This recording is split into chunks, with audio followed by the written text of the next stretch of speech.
آج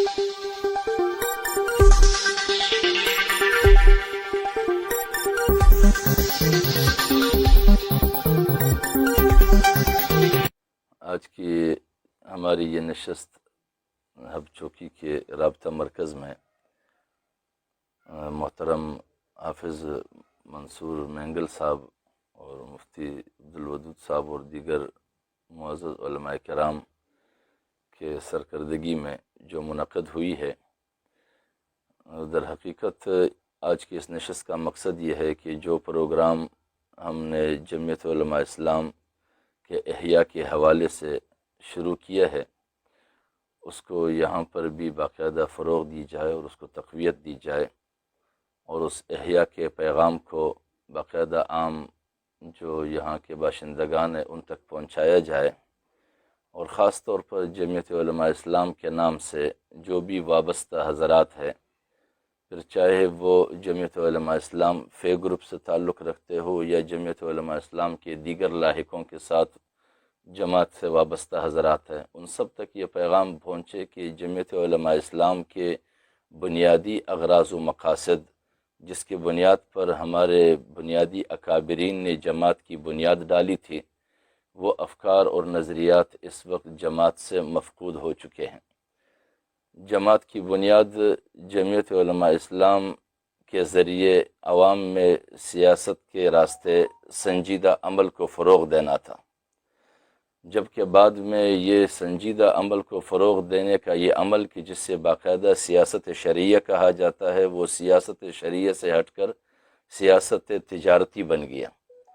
تو لہٰذا جب یہ سیاست سنجیدگی کی دعوت کے بجائے سیاست برائے تجارت بن گیا تو یہ اپنے بنیادی ٹریک سے ہٹ گیا۔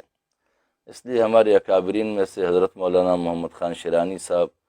اور مولانا گل نصیب خان صاحب اور حافظ حسین احمد صاحب جیسے حضرات نے باقاعدہ سنجیدہ بنیادوں پر غور کیا کہ جماعت کو دوبارہ سے اپنے اساسی ٹریک پر لایا جائے اور تمام تر ورکروں کو جماعت کی اساسی فکر سے آگاہ کیا جائے، کیونکہ جماعت میں ہمیشہ ارکان کو، کارکنوں کو فکر اور نظریے پر مجتمع کیا جاتا ہے، اور جس جماعت سے فکر اور نظریہ مفقود ہو جائے اور ختم ہو جائے اور لوگوں کے لیے محور نظر جو ہے وہ شخصیت بن جائے، تو پھر وہاں پر کارکن نہیں ہوتے ہیں، وہ شخص کے اجارے میں آ جاتے ہیں اور شخص کو ان افراد پر اجارہ داری قائم ہو جاتی ہے، اور جس جماعت میں فکر اور نظریہ ہو وہاں پر جماعت کا رہنما ان کو لے کر اس فکر پر چلاتے ہیں۔ لیکن ہمارے جماعت میں فکر اور نظریے کا بے خبن نکال دیا گیا اور شخصیت پرستی کو پروان چڑھایا گیا، تو اس شخصیت پرستی کی ذہنیت کو ختم کرنے کے لیے اور فکر و نظریت کی اہمیت کو اجاگر کرنے کے لیے ہمارا یہ مہم چلا ہے، اور آج کی یہ نشست بھی اسی لیے تھی کہ مقامی سطح پر بھی اس پیغام کو زیادہ سے زیادہ عام کیا جائے۔ مولانا صاحب، اب تو جمعیت دو حصوں میں بڑھ گئی، وہ جو سوشل میڈیا پہ آ رہے ہیں، بیانات بھی آ رہے ہیں اور آپ کے ذریعے سے بھی نظر آ رہے ہیں، تو آپ کی جماعت میں جو مولانا شیرانی صاحب اس کو لیڈ کر رہے ہیں، پاکستان لیول پہ کہاں تک پذیرائی ملی ہے اب تک؟ ہمارے اس عمل کو جماعت کے اندر کافی پذیرائی ملی ہے، کیونکہ ہماری جماعت کوئی باقاعدہ مستقل علیحدہ جماعت ہے نہیں۔ ہمارا تعلق جمعیت علماء اسلام پاکستان سے ہے، ایک ہی گھر ہے۔ اب اس گھر کے اندر اگر معاملات اور مسائل پر